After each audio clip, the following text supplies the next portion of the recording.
Section 5.4, Factoring Quadratic Expressions. In the first part of this section, I'm going to show you how to find the common factor and the binomial factors of quadratic expressions.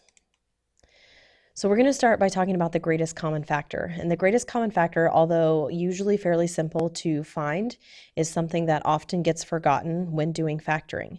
However, an expression is not considered completely factored unless the greatest common factor has also been removed from that expression.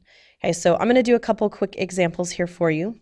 And basically, just by definition of factor, a factor is something that multiplies together to make whatever your expression is. So essentially, I'm looking for something that would multiply to make 4x squared, 20x, and 12. What is that they have in common? So when I look at the 4x squared and the 20x and the 12, the one thing that I would notice that 4, 20, and 12 have in common is that a 4 would go into each of them. So essentially what I'm doing here is using the distributive property, but I'm doing it in sort of the opposite fashion of what I'm used to using it. So I look at those, then I also check the variables, but you'll notice that in my three terms here, I actually only have an x in this one and an x in this one, but none in this one. So as far as greatest common factor, the only thing I can do here is a 4. So then I'll put my parentheses and sort of put, I guess, whatever you would consider is left after the 4 gets factored out. So to do that, I think about what do I multiply times 4 that made 4x squared. Okay, so that would be x squared. Again, the 20x, a 5x times a 4 would make a 20x, and a negative 3 times a 4 makes a 12.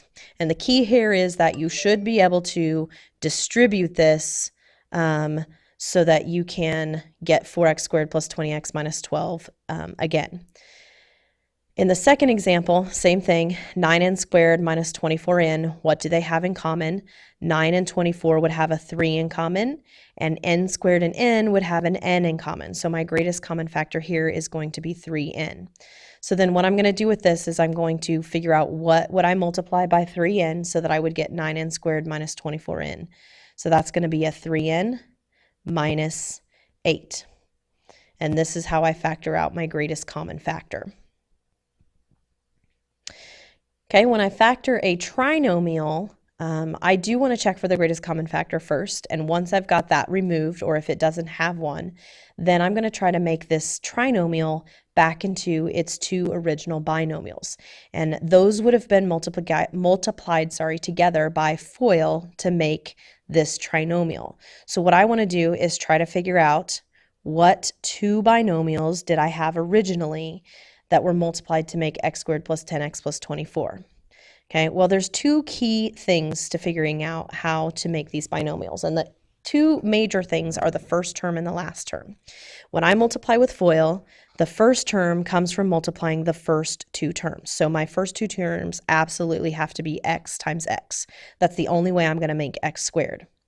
Now my last two terms have to come from things that multiply to make 24. So what I'm going to want to do with 24 is come up with the factor pairs of 24. So that either has to be 1 and 24, 2 and 12, 3 and 8, or 4 and 6.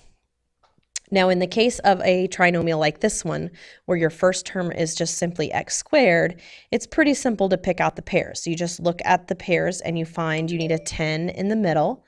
And so if I'm going to get a 10 in the middle, the 24 and the 1 aren't going to make a 10. The 2 and the 12 might, so we'll keep that in mind. The 3 and the 8 won't, and the 4 and the 6 might also do the same thing.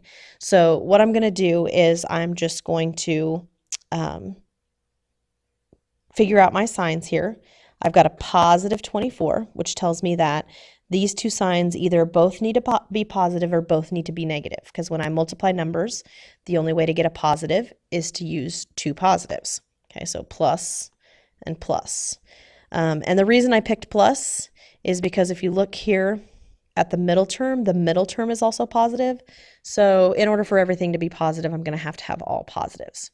So if that's the case, when I think about combining a 2 and a 12 in the middle, 2 and 12 are going to make 14 if they're both positive. They multiply to make 24, but they won't add together to make 10 in the middle. So that's gone. So the only option I have left is 4 and 6. Okay, so I'm going to try 4 and 6. And I will double check this just to make sure that it actually makes a 10 in the middle. So when I do FOIL to this, I get x squared plus 6x plus 4x plus 24. And my two middle terms do add together to make 10x, which tells me that these are my binomial factors, x plus 4 and x plus 6. Okay, so let's look at a little different example. Same concept, right? We're going to figure out 4x squared minus 14x plus 12. And the first thing that I notice about this is that it has a greatest common factor. And my greatest common factor is not 4, because 4 doesn't go into 14, but it's going to be 2. So the first thing I'm going to do is I'm actually going to take out my greatest common factor of 2. So that leaves me with a 2x squared minus 7x plus 6. I've done the greatest common factor, but I still haven't done the quadratic trinomial, right? So I keep the 2, and then what I'm going to want to try to do next is make my two binomials. Now, what I'm trying to make with my two binomials is the 2x squared minus 7x plus 6 that I came up with after I took out my greatest common factor. So I start with the 2x squared. Okay. That has to go in the first two places. So a 2x squared is only made by taking a 2x times an x. I look at my signs again. This is a positive 6, which tells me same signs, 2 pluses or 2 minuses. But my middle term this time is negative. So that's actually telling me that I need to probably do 2 negatives. So negative and negative. And then in the last two places has to be a factor pair of 6. Okay, so let's write down our factor pairs of 6. For 6, we have two choices, 1 and 6 or 3 and 2. Okay, at this point, since we're kind of just using a guess and check, I'm just going to pick. I know 1 and 6 make 7, but the problem with this one that's different than last time is that one of these x's has a 2 on it. And if I want to make a 7, that 2 is going to be part of what's used to make 7. So it's not necessarily going to be 1 and 6. So I'm going to try the 3 and the 2 first. So I'm just going to put 3 and 2 in here, and we're going to check it with FOIL and see what we get. So when I check FOIL, I get 2x squared minus 4x minus 3x plus 6. And when you look at your two terms in the middle, a negative 4x and a negative 3x make a negative 7x. So even though 1 and 6 make 7, because of the 2 that was in my first binomial here, I actually can't use the 1 and the 6 to get this 7 in the middle, because that 2 combined with this number over here, and that changes what your two middle terms are going to come out to be. Okay, so this is how I would factor this one.